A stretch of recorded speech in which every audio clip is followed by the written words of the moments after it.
అస్సలం వాలేకుం. పిల్లల కోసం ఈరోజు పానీపూరి తయారు చేస్తున్నా. దానికి కావాల్సిన ఇంగ్రీడియంట్స్ అన్నమాట. పుదీనా, తర్వాత కొత్తిమీర, తర్వాత 2 పచ్చిమిర్చి, అల్లం ముక్క వేసి దీన్ని పేస్ట్ చేయాలన్నమాట.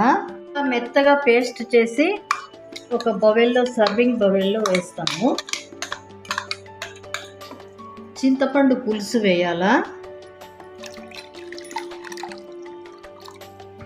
1 కప్పు, 1 గ్లాస్ వాటర్,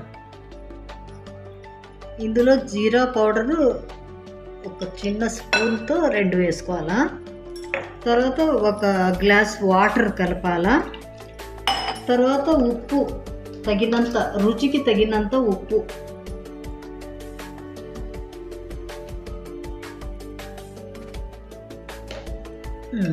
ఇలా ఒకసారి కలిపేసి పైన కొద్దిగా ఇలా బూందీ చల్లుకోవాలా. ఇలా ఒకసారి కలిపేసి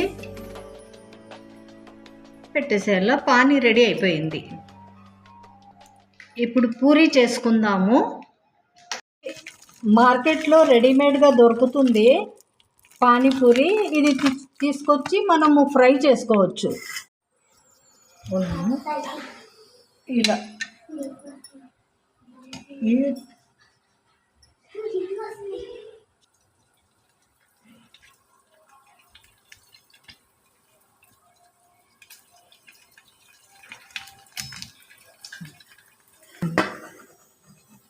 ఇలా అన్ని పూరీల్ని ప్రిపేర్ చేసుకుని పెట్టుకున్నాము. పూరీలో స్టఫింగ్ కోసం ఒక ఆలుని బాయిల్ చేసి ఇలా మ్యాష్ చేసుకొని ఇందులో ఆనియన్, కొద్దిగా రెడ్ చిల్లీ, తర్వాత సాల్ట్, కొద్దిగా రుచికి తగినంత సాల్ట్ వేసి బాగా కలపాలండి. అంతేనండి, ఈ స్టఫింగ్ రెడీ అయిపోయింది. పానీపూరి రెడీ అయిపోయింది. పిల్లల కోసమని చేశాను. సాయంకాలం స్నాక్ అన్నారు పిల్లలు, చేశాను.